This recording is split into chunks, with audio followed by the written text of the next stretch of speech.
in our Longfellow project. Okay, we're converting the single family home into 3 units. Here's all our gravel just coming in. So that's for the basement over there, the 8 inches that I just talked about. And we're gonna get unloaded right now.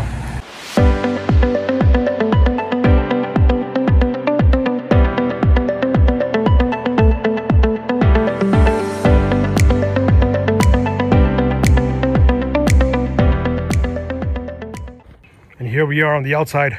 You know we're doing ADU in the basement. That's where we just came out of. ADU on the top. I mean, living unit on the top. And then boom, we got our detached ADU at Dadu getting excavated as we speak in the backyard here. So here you see it's a 24 by 24 feet long unit that's going to eventually come up here. So right now we've excavated. What we're doing is ICF block foundation. So we have a crawl space. It's only about 4 feet. We got a crawl space there with ICF block foundation and then frame up, all right, to our main unit or a single level. We got to keep all this dirt here only because once we build our foundation walls, there are footings and then foundation walls, we got to backfill, right? We got to backfill so it comes up to the actual final perimeter of the unit. But that's being worked on simultaneously. Here we got our ICF block. You can see there in the blue, that's all ICF. Pretty much it saves us from pouring in this particular case 6 inches, right? 6 inches concrete block, because you can imagine this is your foundation wall right here. This is how it looks. Okay, so otherwise you would have to frame this in to pour your foundation in there. This ICF block acts as a frame. Not only that, it acts as an insulator, so you don't really need to insulate after. These are the rebars, equivalent to rebars, that's going to hold the whole thing in place. You can see there how beautiful.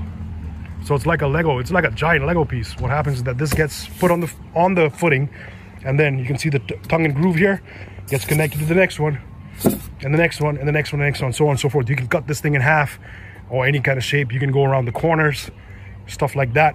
It's a big Lego piece, and once it's all down on the footing, what they do is they come and pour concrete into this. So the concrete comes up to here, sets, and now it's as good as having a foundation wall. It's so much faster, it's so much easier, and in fact you can use that any time of the year, because imagine this acts as insulator. Imagine in the winter if you pour concrete on a frame concrete kind of block pour, you got to put blankets over that so it insulates that and heats up the concrete so it doesn't, you know, so it sets right. In this particular case, we got the insulator already in the place and it sets itself. So that's ICF. We got our roof trusses already in here, so pre-engineered roof trusses. As soon as the foundation comes up and the frame comes up, these will go in quick and easy. So all that is there. We got rebar. All this rebar is actually for the footing. Okay, so the footing is even the footing is not traditional. What we're gonna do is bag footing, and I'm gonna show you that when it comes. Right now we're just trying to get all the water out because it rained pretty heavy last night. Once the water's out, then we can continue laying that in and getting it inspected, pouring and getting it inspected. So all this stuff is going on here in South Windsor in our Longfellow project. Okay, we're converting the single family home into 3 units. Here's all our gravel just coming in. So that's for the basement over there, the 8 inches that I just talked about. And we're gonna get unloaded right now. All right, you know what it is, Real Estate Investors have. Hit us up on Facebook, Instagram, YouTube, LinkedIn, and we'll get you sorted, or you can just pick my brain. And I have a lot of shit to talk about investing and construction. You know I love it, and you know it is.